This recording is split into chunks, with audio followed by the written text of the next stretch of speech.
তো হ্যালো সকলকে, welcome to my video. আজকে একটা 2 টায়ার কেকের ডিজাইন নিয়ে এসেছি তোমাদের সাথে। এটা হচ্ছে 2.5 পাউন্ড চকলেট ফ্লেভার ছিল। এই কেকটা আমাকে একটা দিদি অর্ডার করেছিল ফার্স্ট টাইম। এবার যে দিদিটা কিন্তু আমাকে চিনতো না, এবং দিদির যে হাজব্যান্ড সে কিন্তু আমাদের চেনা পরিচিত।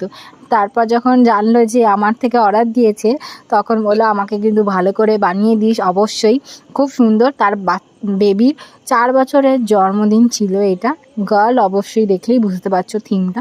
তোমরা যারা এরকম কেক অর্ডার দিতে চাও অবশ্যই আমার সাথে কন্ট্যাক্ট করতে পারো। আমার লোকেশন হচ্ছে Howrah station to Bandel station, এবং উত্তরপাড়া, কোন্নগর, হিনমটো, শ্রীরামপুর, রিষড়া সব জায়গায় হোম ডেলিভারি হয়ে যায়। এই রকম কেক অর্ডার দিতে হলে মিনিমাম 2 দিন আগে অর্ডার করতে হবে তোমাদের। কারণ একটাই, কারণ 2 টায়ার কেক যত বেশি দিন আগে অর্ডার করবে তত বেশি সুন্দর এবং ভালো মতো সেট হবে। তোমরা জানিও লুকসটা কেমন হয়েছে। Thanks for watching. আর যারা দেখছো অবশ্যই লাইক